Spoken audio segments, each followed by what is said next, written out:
So no matter how you slice it, this certainly doesn't look good for Hunter Biden. What can we expect from this investigation?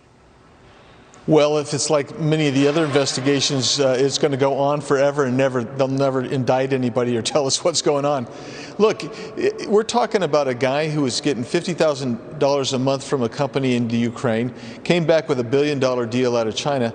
And one of my favorite parts of this story, Kennedy, is he was given by a Chinese business associate a 2.8 carat diamond. You know, I'm not even sure it was in a ring setting, but it was a diamond. Yeah, no, that's pretty serious. That's a real sign of commitment there from the chairman of that Chinese bank who is now gone missing. Exactly, and my favorite line in the story is that Hunter Biden says, you know, it didn't really feel right, but I kept it and gave it to one of my associates. No, he didn't. You know how I know he didn't? Because the ring was alluded to in his divorce agreement. Because his ex-wife knows that he still has the ring. And she wants part of the value of that ring because that's how those things work. So I think you're right. That's what's so frustrating is if he did something wrong, like every other American who does something wrong, he should have to pay for it. That's right. And so, I mean, the question I would ask, too, think about this, is if Joe Biden actually takes office on the 20th of January, does he on the 21st fire the U.S. attorney for Delaware?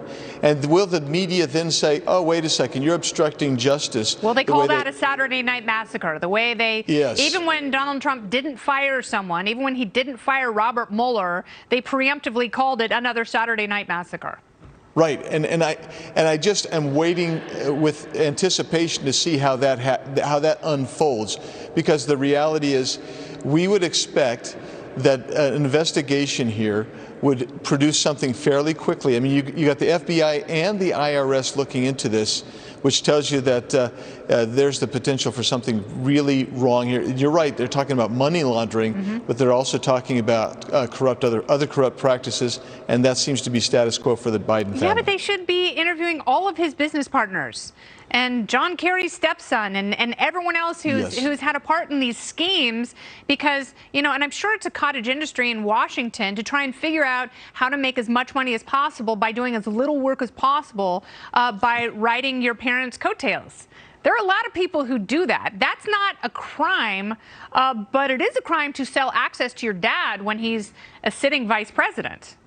No, that's exactly right. And so that's why the Burisma thing comes back up. The Ukraine thing needs to come back up. That's why China comes back up. That's why Hunter Biden rolling off Air Force Two, going in there, and a few days later walking home to the United States with $1 billion under contract to manage. Those things, that doesn't pass the smell test. That's why those should be investigated.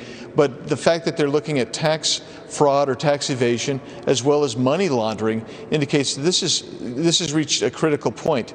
And so when you say what are we going to anticipate, in a normal investigation of you or I, we'd anticipate something to roll fairly quickly, and then in a grand jury hearing and then an indictment roll out of that. What happened here? If it's true that they've been looking into this for 2 years, and then they paused it for the election, and then here we are gassing it up again. Yep. It just makes you wonder, what does it take to get our DOJ and FBI really rolling on these people? I'll tell you what it takes. It takes for either Eric or Don Jr. to be investigated, because if their dad runs again in 2024, I guarantee you they're not going to take their foot off the gas then. Congressman Andy Biggs, thank you so much. I appreciate your time.